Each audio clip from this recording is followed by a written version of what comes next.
Okay, in step one, we are going to warm up a crystal of iodine, solid iodine, which is a grayish, kind of shiny-ish, almost metallic looking solid, although iodine is not a metal. And so we're going to take one crystal of this.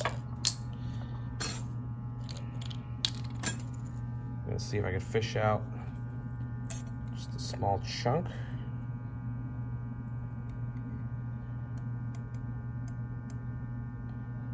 Or two, a couple of grains.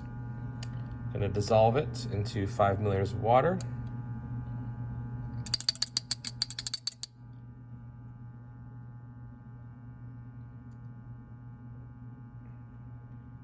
don't know if you can see.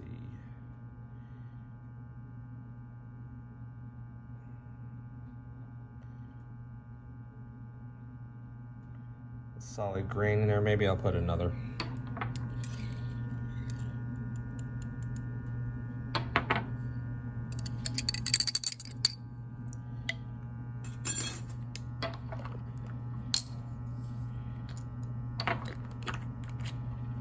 All right, so I've got my grain of iodine. There they are. And we're just gonna let them sit in a warm water bath. And we're gonna see whether we get it to dissolve or not.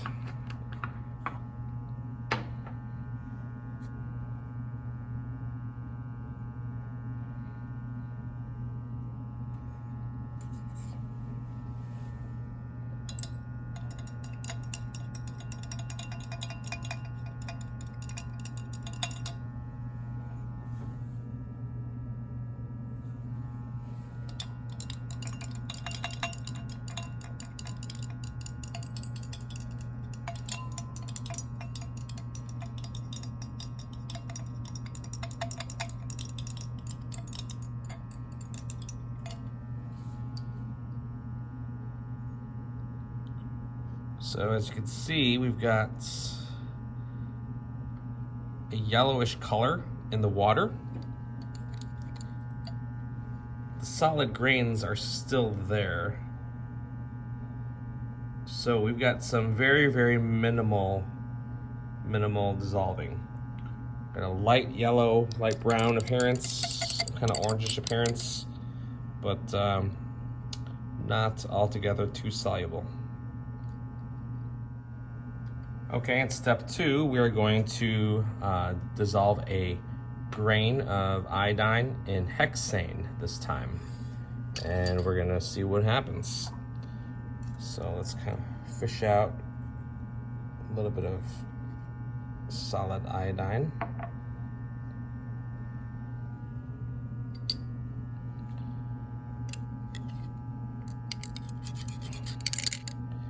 Into the hexane.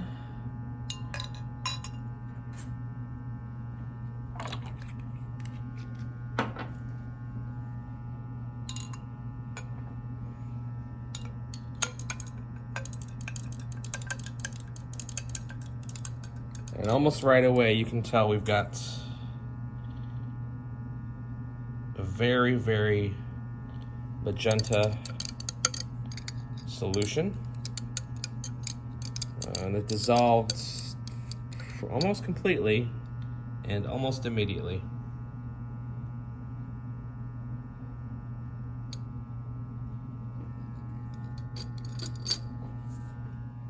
Okay, in tube 3, we're going to dissolve a solid crystal of potassium iodide in water. So,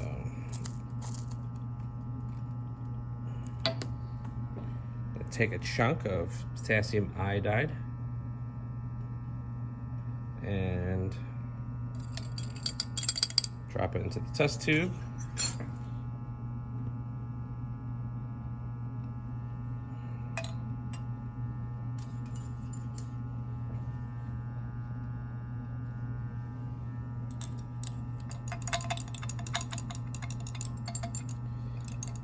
And dissolving was nearly instantaneous. It's completely dissolved.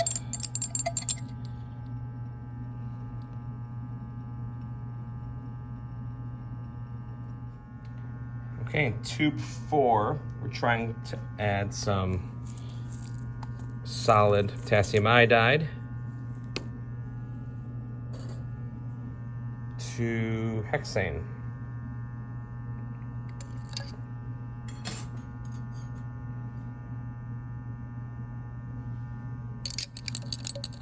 And we'll warm it up.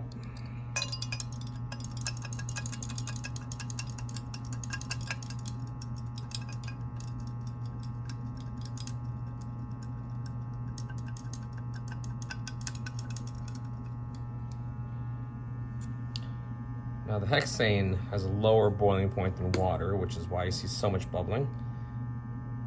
But the solid potassium iodide does not dissolve in hexane.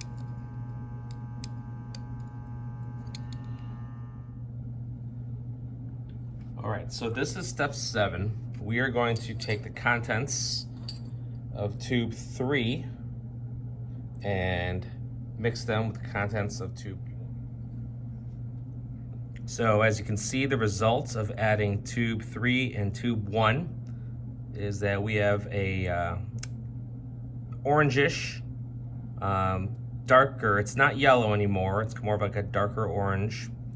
There's no solids left at the bottom, so everything is in the dissolved state right now. So adding the I- was able to dissolve the I2 to form the I3- ion. Now, this is an equilibrium, so there still is dissolved iodine, but there's just not so much where you see a surplus at the bottom anymore.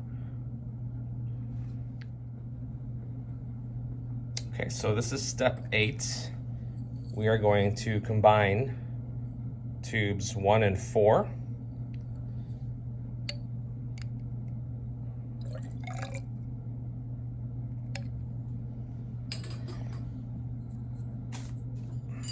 And let's stopper this and shake this up.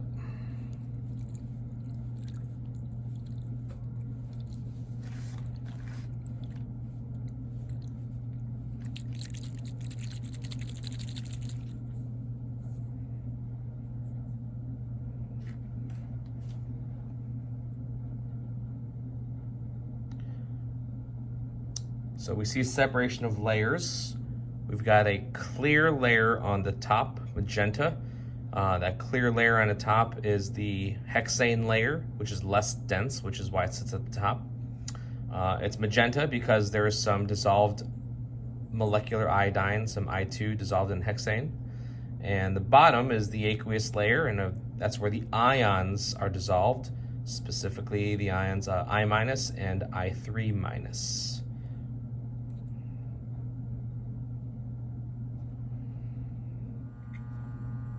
All right, so this is step 10, and I am going to dissolve a piece of copper nitrate into 5 milliliters of water.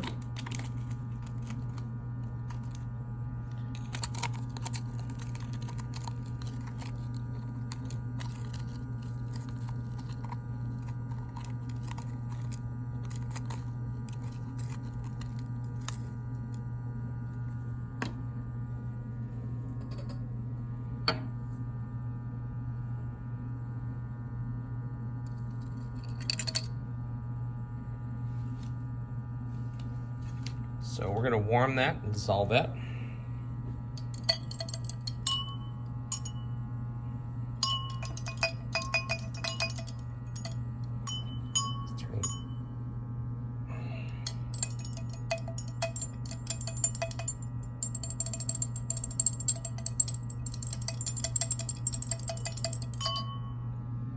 All right, and as you can see, the copper nitrate is completely dissolved. We have a clear blue solution.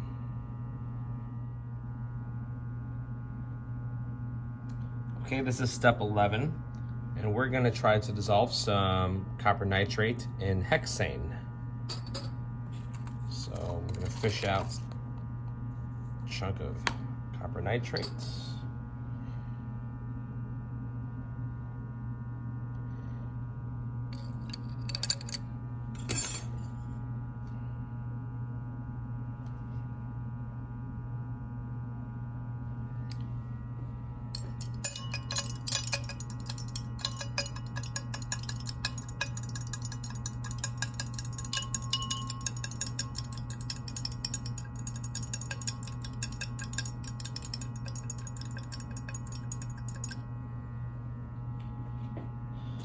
And there's nothing doing.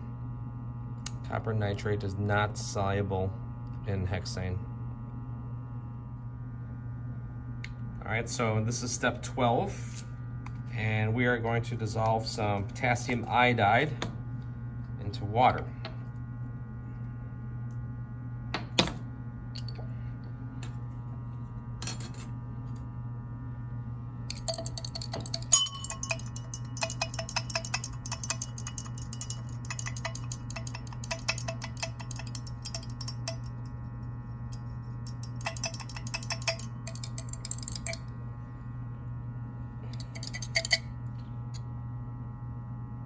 And that dissolved fairly easily.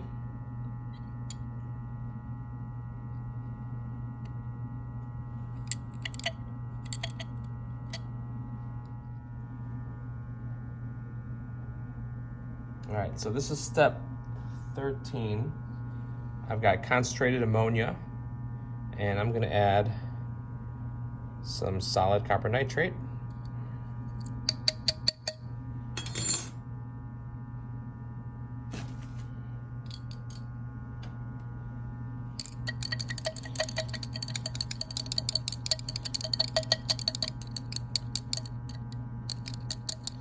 Notice that we get a deep blue.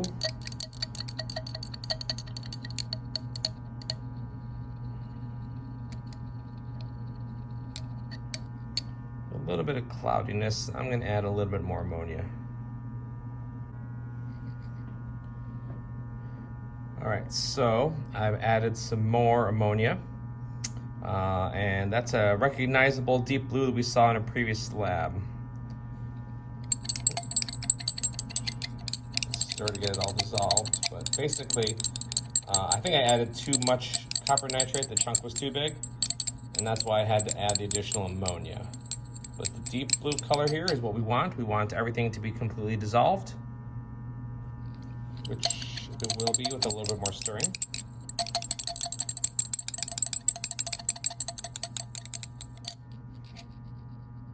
Okay. All right, so this is step 14. We are going to add nitric acid to our tetraamine copper, our copper ammonia test tube, and we're gonna see what happens.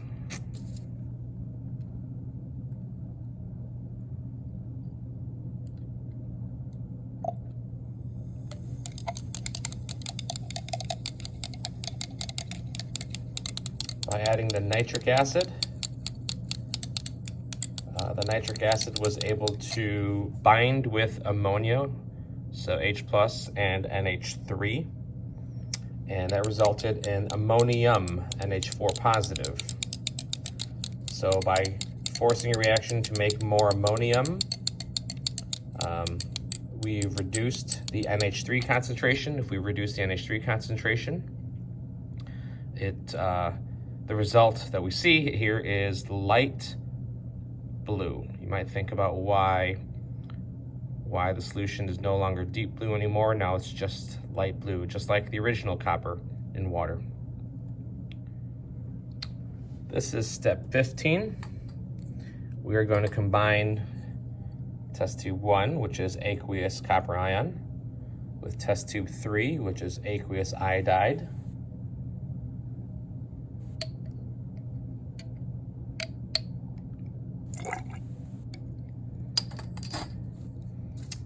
And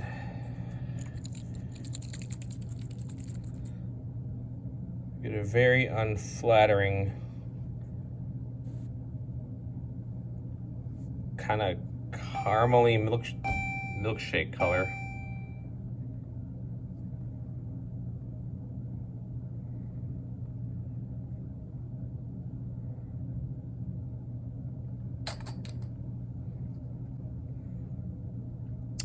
Note that we're cloudy and opaque, right, as the result of solids forming.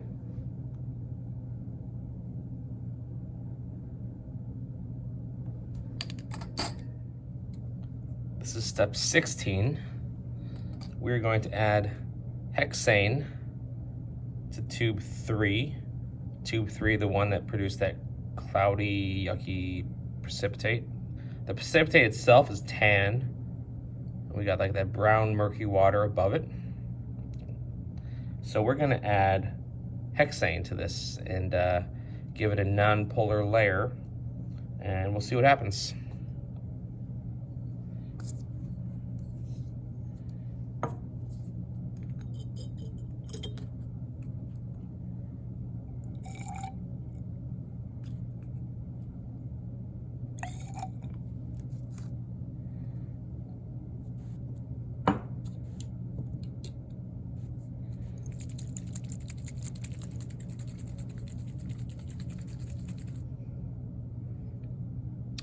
We're gonna let this sit for a few minutes and we'll come take a look at it. All right, so our tube is settled, and it's kind of hard to tell, but because we got so much solid chunk and that tan solid forming, but the top layer is magenta, right? If you can kind of see past the crust here on the inside. All right, we still have our solid tan precipitate at the bottom. We do have a separation of layers that occurs right about here, and the liquid layer is hexane, which is magenta.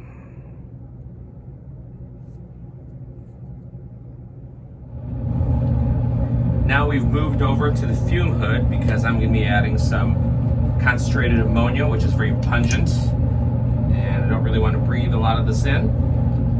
So we're going to add about 2 milliliters of ammonia, concentrated ammonia.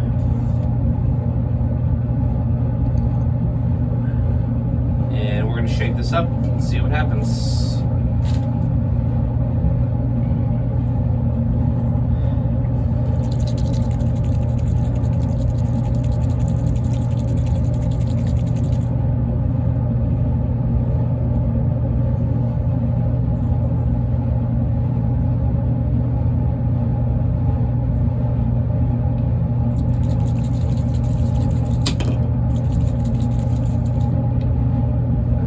A little bit more.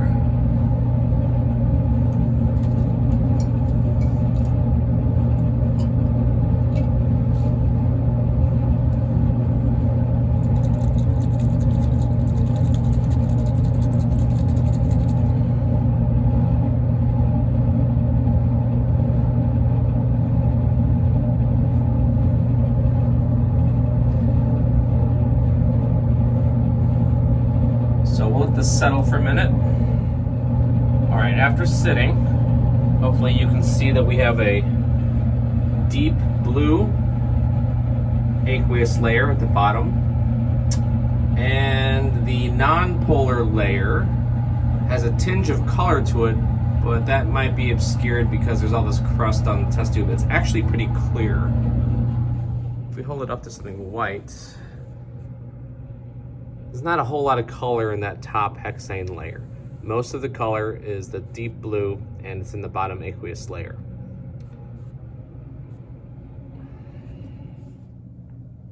All right, so our last step, step 19, is to add nitric acid, and we'll see what happens.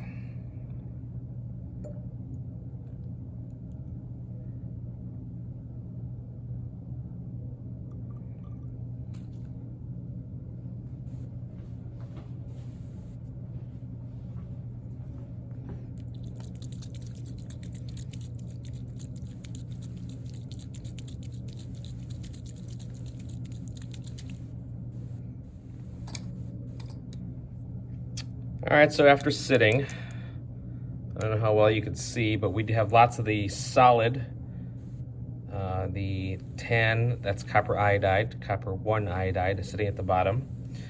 And we've got a magenta layer at the top,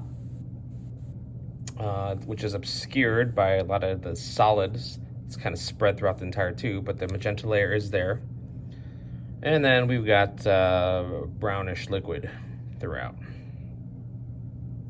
This is the end. So to help with the analysis, some colors that will stand out that will help you evaluate which way things have shifted. You should know that the tetraamine copper, right, which is this CuNH3 2 positive, that was the deep blue color. Iodine, when dissolved in hexane, is magenta. It's translucent magenta, and this first one is translucent also. The copper 1 iodide is a solid, and that had that tan, chunky solid look to it. And I3 minus was aqueous. It was a brown color, translucent. And so you want to kind of pay attention to where these colors occurred throughout the lab process when you're writing your equations stating which way each reaction has shifted. When you write your equations, make sure that you write them in the same direction that they are written in the lab.